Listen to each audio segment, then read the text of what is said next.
gênio singular protegeu desde o princípio Vila Rica, fê-la surgir, prestigiosa e riquíssima das curtas ondas de um riacho, fábula maior que a da própria Vênus que nasceu do grandioso mar. Concentrou entre estes muros de pedra, tão longe do convívio fácil dos lugares ilustres do século XVIII, um grupo de homens que estiveram na sua época tão ao corrente dos fatos e dos vultos seus contemporâneos, que puderam repercutir neste pequeno recanto as ideias mais avançadas da Europa, e foram murmurados nestes ares os nomes mais famosos do mundo, e lidos a esta luz os livros mais arrojados do tempo, com uma naturalidade que impressiona, comove e quase assusta. O gênio protetor de Vila Rica num jogo estranho foi dispondo entre estas águas e pedras enigmáticos dados, o do ouro, o da ciência, o das artes, o da liberdade, o do amor, eram os dados brancos, mas dispunha também os negros, o da inveja, o da ambição, o da maledicência, o da impostura, o da tirania, o da pusilanimidade, e foi um jogo que durou 100 anos.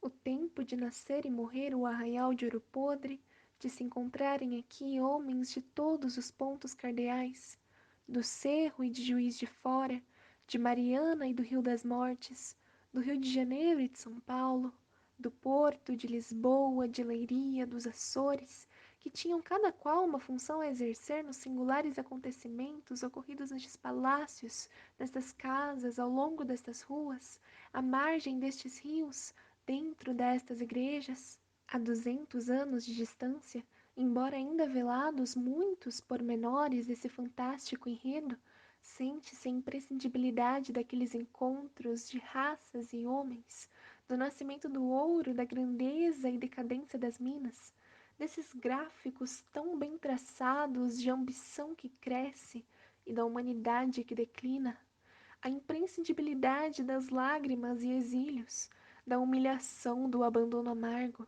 da morte afrontosa, a imprescindibilidade das vítimas para a definitiva execração dos tiranos, e para que no fim da partida, como em todas as parábolas, neste diálogo do céu com a terra, fossem obscurecidas para sempre as glórias efêmeras, e por toda a eternidade, exaltados e glorificados os que padeceram opressão e martírio.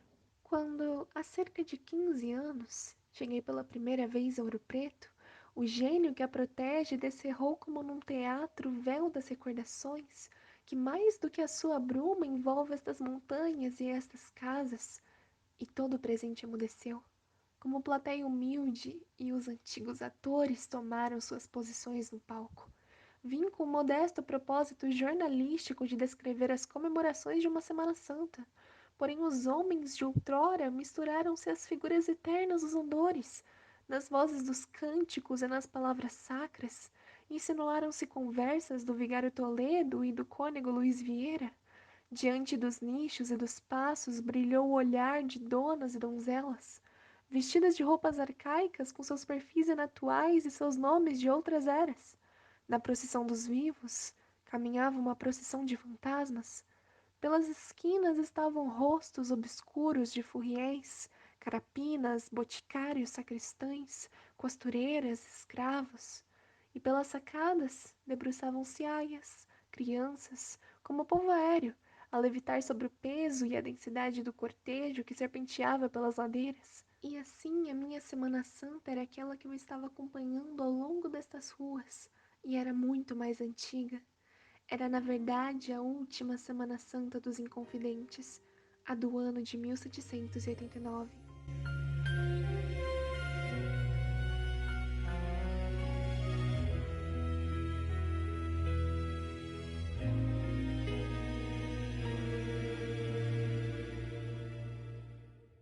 Lembrai-vos dos altares, destes anjos e santos, com seus olhos audazes, nos mundos sobre-humanos. Haverá sombra e umidade em vossas pálpebras tristes, com o céu preso numa grade. Vede esses panos roxos que envolvem as imagens. Desaparecem todos os vultos em saudade.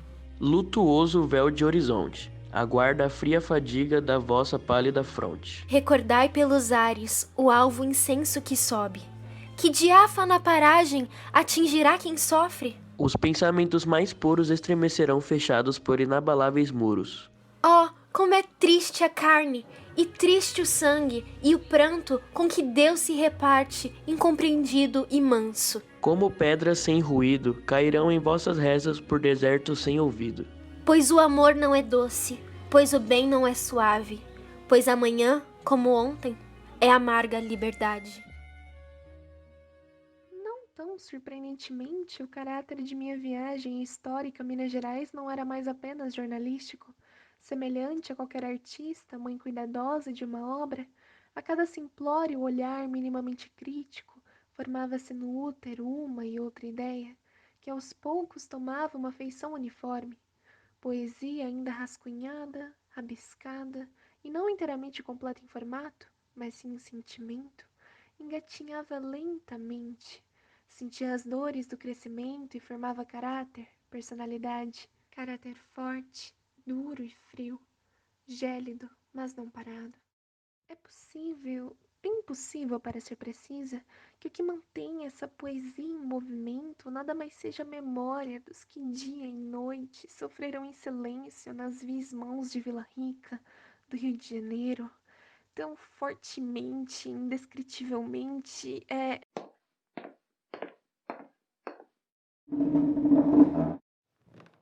Indescritivelmente sim? Tão mártir quanto tal Tiradentes fui eu. Não ganho nome nem rosto nos livros de história, mas o tal sentimento indescritível ainda perambula pelas ruas. Tu sabes muito bem. Não é só uma memória, senhora Cecília. É palpável, tão palpável quanto as paredes deste seu quarto, quanto a caneta tinteiro em suas mãos, quanto a dor que sentes e nem ao menos consegues explicar. Essa dor, para mim, é tão palpável quanto a rosa e o punhal. E como esses dois se aproximam tão facilmente, tão silenciosamente. Impossível fugir. É o destino do solitário e inocente coração. Dói-me tanto. É maior que a dor da punhalada no peito. Maior que a dor do sangue que esvai na flor que me foi dada. Essa é a dor da angústia, do que nem ao menos amar pôde. Essa dor é a consequência mais vil do ouro, da riqueza, do poder do ter. O ouvidor, era ele, Cecília. Queria que fosse meu, mas meu ele nunca, jamais poderia ser, pois meu já era o ouro. E nesse mundo, É Minas Gerais! só se pode ter uma riqueza. Nunca se é agraciado com mais de uma. Se eu pudesse escolher, mas minha não foi a escolha. Foi meu pai a quem fez o ouvidor. O meu ouvidor, ter de fugir em desespero. O punhal na mão dele e a flor na minha. O desespero na garganta de minha mãe e o amor de meu coração se esvaindo ao chão, na poça de sangue que me recobria como véu. Amor inocente que me fez mártir. Ele era meu. O dinheiro não era dele. Eu não fui dele. Acho que entendes o motivo tão bem quanto qualquer alguém. Esse conto é tão antigo quanto os primeiros registros, quanto as primeiras histórias contadas pelo povo. Era Natal. E posta à varanda, sacudindo um inútil lencinho, apenas isso, um inútil lencinho, fui acusada de amar. Não lhe acenei, isso te asseguro. Mas se estivesse sendo posta a julgo, eu, sim, seria culpada de amar.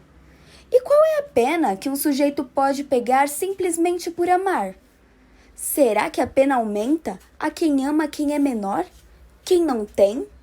Não é difícil dizer agora que a pena que cumpri foi de morte, executada no santo altar, à frente da plateia que gritava, uivava e ganhava vida ao ver o drama dos que perdem a vida por amar. Tão impotente quanto o resto de mim era a mamãe, e tão covarde quanto o amor que eu sentia, e a cada noite se deixava sofrer um pouco, com lágrimas secas, pelo lencinho. Meu pai apunhalou-me com a ganância em mãos. rezava eu, para que a única testemunha da minha dor pudesse espalhar para quem tem ouvidos quão tênue é a linha que separa o amor e a morte. Pois essas duas me rondavam naquele dia. Era o lencinho minha testemunha, era ele a quem eu esperava que voasse por aí até achar alguém. Agora, Cecília, pela misericórdia do bom Deus e pela ajuda da Santa Virgem, és tu meu lencinho.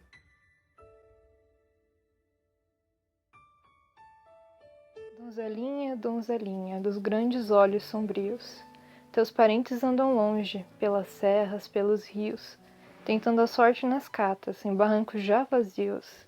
Donzelinha, donzelinha, mira os santos nos altares, que apontam compadecidos para celestes lugares, onde são de ouro e diamante, quantas lágrimas chorares. Donzelinha, donzelinha, fecha esses seus olhos sombrios, as montanhas são tão altas, os ribeiros são tão frios, o reino de Deus tão longe dos humanos desvarios. Rezando estava a donzela, rezando diante do altar, e como haviam mirada pelo ouvidor bacelar, foi pela Semana Santa, e era sagrado o lugar. Muitos se esquecem os homens, quando se encantam de amor, mirava em sonho a donzela, o enamorado ouvidor. E em linguagem de amoroso arremessou-lhe uma flor. Caiu-lhe a rosa no colo, girou malícia pelo ar.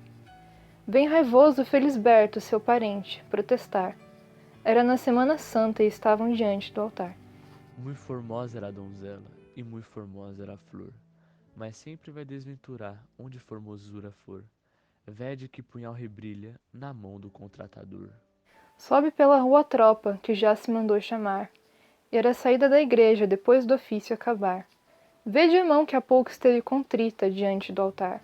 Num boltão resvala o ferro, e assim se salva o ouvidor. Todo o Tejuco murmura, uns por ódio, uns por amor. Subir o punhal nos ares por ter descido uma flor. Santo, santo Deus, fez esse personagem a ganância. Não tem pés, nem mãos, olhos, nem boca, mas anda. Apunhala, olha com desprezo, fala com desgosto por aí, usa do corpo alheio para perpetuar sua forma. O ouro é prisão, prisão da qual não há como se livrar, possuindo ou não, a prisão é sua.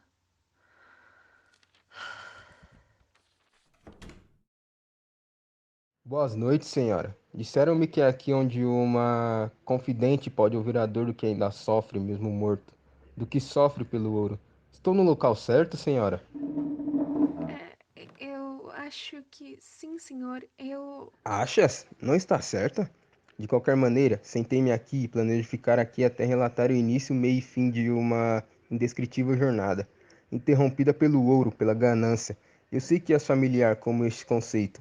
Vila Rica inteira ouve o que ocorre neste quarto, dona Cecília. Não se trata mais de uma lembrança, é o que é. Tudo bem, então. Não tem aonde ir mesmo. Como já dissestes, não se trata mais de uma lembrança, certo? Vida e morte cruzaram caminhos esta noite, não há como me livrar daquilo que eu mesma invoquei. Então é isso. Conte-me, então. Estes papéis e caneta não pertencem mais às minhas palavras. Nem nome te viu enquanto colhi o ouro brasileiro, a metrópole portuguesa. Contudo, sei que agora meus pés e mãos são livres, mesmo que ainda inteiramente machucados pelos dias e dias em terra quente e dura. Tu podes, com imensa liberdade, referir-se a mim como Galanga ou Francisco Rei. Surpreende-te? Luanda, Congo, eram os meus, Cecília. Fui rei africano, fui sim, e dói-me muito te dizer que fui rei. Foi no Brasil, onde mesmo cavando riqueza, não podíamos nem ao menos ficar com um resquício do que saía ali. Não era nosso. O trabalho, a dor, os berros, a morte e a constante tortura dos corpos e almas ali presentes talvez fossem apenas nós. Mas o ouro era do branco com chapelão e chicote nas mãos. A liberdade também pertencia a ele, a doçura do viver. Amar em liberdade, respirar o melhor ar, descansar os pés na melhor cama, simplesmente existir sabendo que se podia ter tudo, nem que fosse o mínimo, aos próprios pés, com apenas um estalar de dedos, a cada chicote estalado nas costas de um outro companheiro, memórias percorriam o que vivi. Quando poder falar sem precisar da permissão de branco era possível, quando serviam a mim como rei, e eu ao meu povo por ser rei deles, quando as savanas cercavam o reino mais belo de todo o mundo, onde deuses, reis e trabalhadores viviam juntos e dignamente. Contudo, tão rápido quanto os olhos piscam, Os rugidos dos selvagens tigres tornam-se berros de ordem à beira-mar.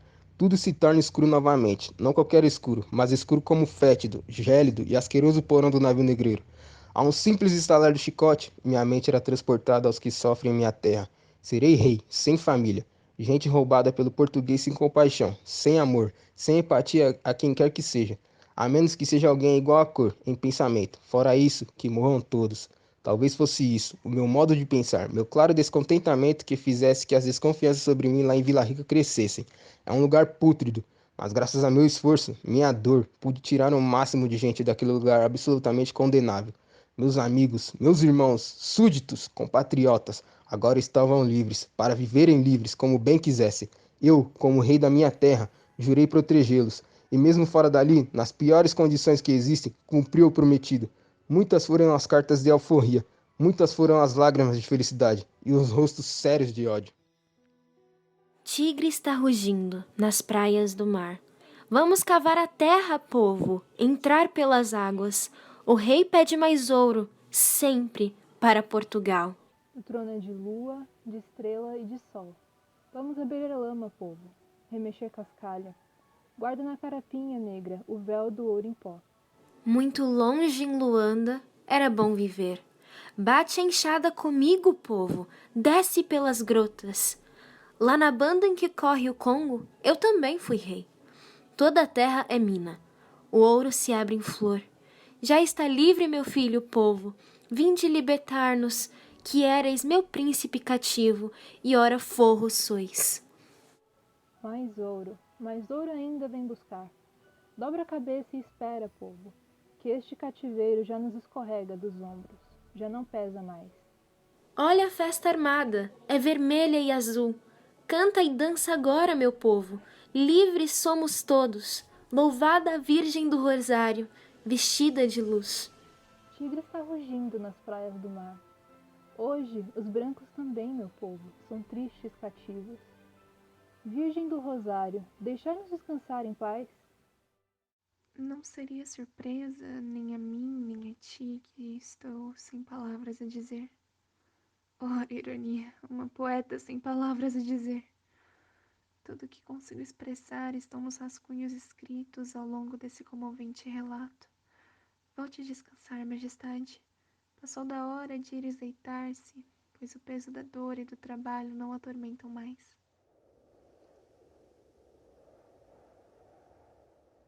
Foi-se embora mais um espírito sem descanso. Foi-se embora mais uma hora da madrugada. Foi-se embora tinta e papel. Foi-se embora a nostalgia. Porque vivo aqui. Vivo novamente em 1789. O vulto da história apareceu a mim e transportou-me para onde quer que isso seja. Vejo em minha frente tudo. Sou como um velho rádio que sintoniza o que está pela frente. Procurei e achei. Achei os espíritos doloridos, os mortos da terra mineira. Achei a revolução em minha frente. Deixei-a surgir por entre uma e outra palavra de ódio, de descontentamento, de realização, de dor, de orgulho. Tão silenciosamente surgiu que foi apenas agora que eu percebi seu tamanho. Talvez também tivesse sido assim a realeza.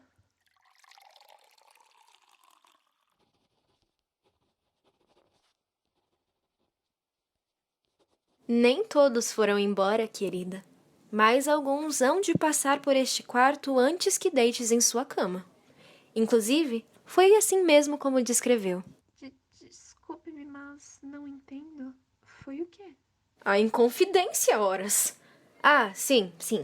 Não compreendes nada do que está vendo, eu sei. Não, bem que compreendi. Invoquei-os com minha curiosidade e agora vivo a consequência do meu ato. Certamente. Admitiste o erro que cometeu. Isso vale mais do que a mais convincente mentira.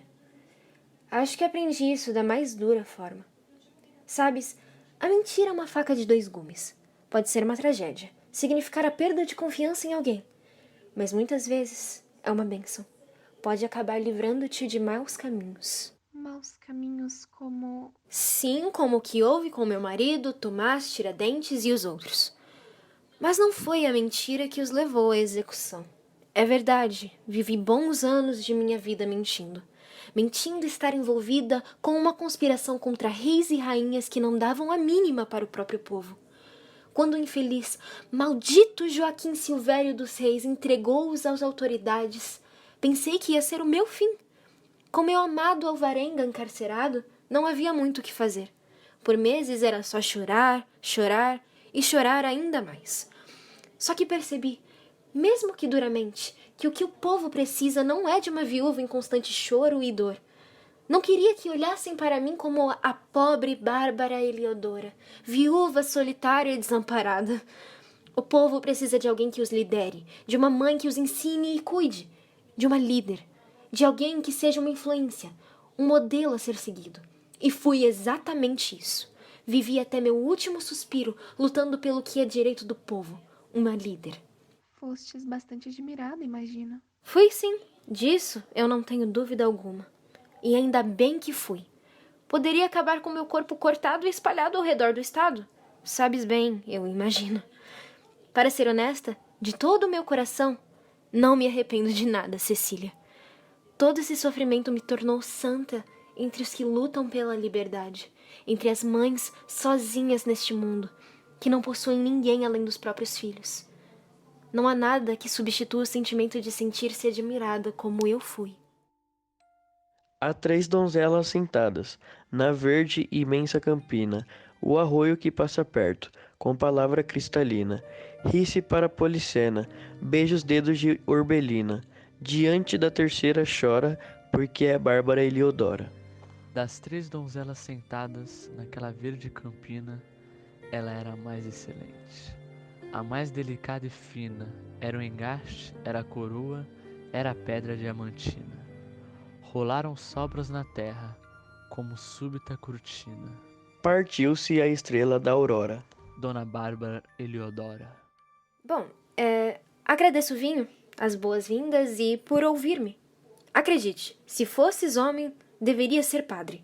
É até que bem confortável relatar as histórias a ti, como um confessionário, mas com vinho.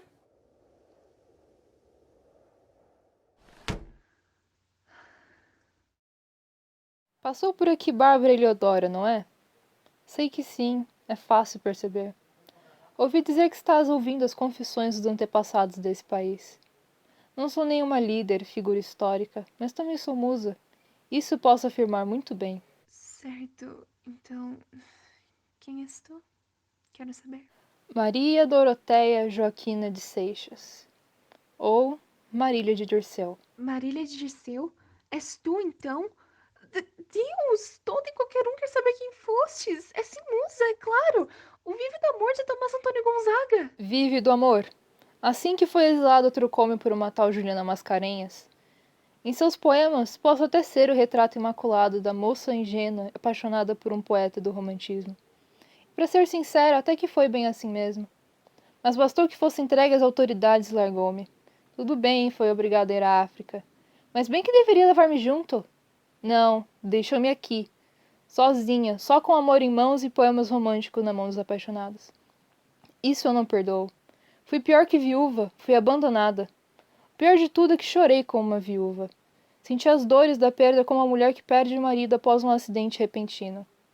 Contudo, o que mais me consumia e afinal me afastava da viuvez era saber que em algum lugar em outro continente, lá estava ele, vivo, feliz, vivendo outra vida. No começo, ainda imaginei que pudesse estar louco. Esqueceu-se de mim por um delírio, uma consequência da prisão. Estaria ele alienado? Casou? Tem outra? Só se tivesse enlouquecido.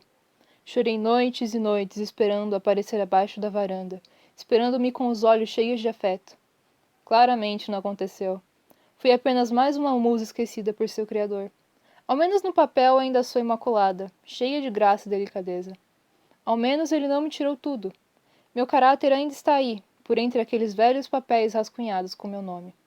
Olhe, Dona Marília, ou melhor, Dona Maria Doroteia. Não era o que eu esperava que fosse relatado entre a escravidão, o assassinato, calúnia e tantas outras coisas. Não imaginava eu que um amor fugido também pudesse encaixar-se em tão triste contexto. Lembramo-nos sempre do sacrifício pela liberdade, pelas boas consequências que teu amado e os outros trouxeram à nação. Mas a dor da viuvez e do abandono, essas com certeza não são relatadas em lugar algum.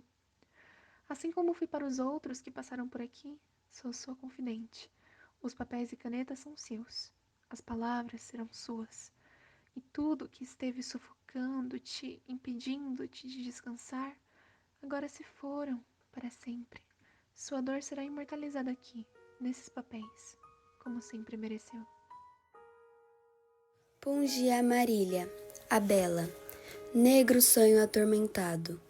Voava seu corpo longe, longe por alheio prado. Procurava o amor perdido, a antiga fala do amado. Mas o oráculo dos sonhos dizia a seu corpo alado: Ah, volta, volta, Marília, tira-te desse cuidado, que teu pastor não se lembra de nenhum tempo passado. E ela, dormindo, gemia, só se estivesse alienado. Entre lágrimas se erguia seu claro rosto acordado. Volvia os olhos em roda, e logo, de cada lado, piedosas vozes discretas davam-lhe o mesmo recado. Não chores tanto, Marília, por esse amor acabado. Que esperavas que fizesse o teu pastor desgraçado? Tão distante, tão sozinho, em tão lamentoso estado. A bela, porém, gemia, só se estivesse alienado. E a névoa da tarde vinha, com seu véu tão delicado, envolver a torre, o monte, o chafariz, o telhado. Ah, quanta névoa de tempo, longamente acumulado! Mas os versos, mas as juras, mas o vestido bordado, bem que o coração dizia, coração desventurado. Talvez se tenha esquecido, talvez se tenha casado. Seu lábio, porém, gemia, só se estivesse alienado. O alvorecer da manhã surge aos poucos e não sei mais onde meti minha cabeça. Passaram aqui, em meu quarto, figuras históricas, fantasmas da história. Eu simplesmente apaguei a linha entre passado e presente. Meu Deus, onde eu me meti? Irresponsabilidade minha, claro que é. Ajo como menina, que não sabe as consequências dos próprios atos. Será que foi real? E aqui estão. A prova de que eu não estou louca. Não sonhei ou imaginei tudo. Nada foi fruto de uma mente cheia de palavras. Todos os papéis que há poucas horas estavam em branco estão aqui, rabiscados, cheios de palavras, esbeltos em minha caligrafia bagunçada. Jesus, não falta mais nada. Nada me assusta mais. Nada supera tudo isso. Essa experiência descabeçada e inconsequente. Maldita Cecília, olha o que fizeste.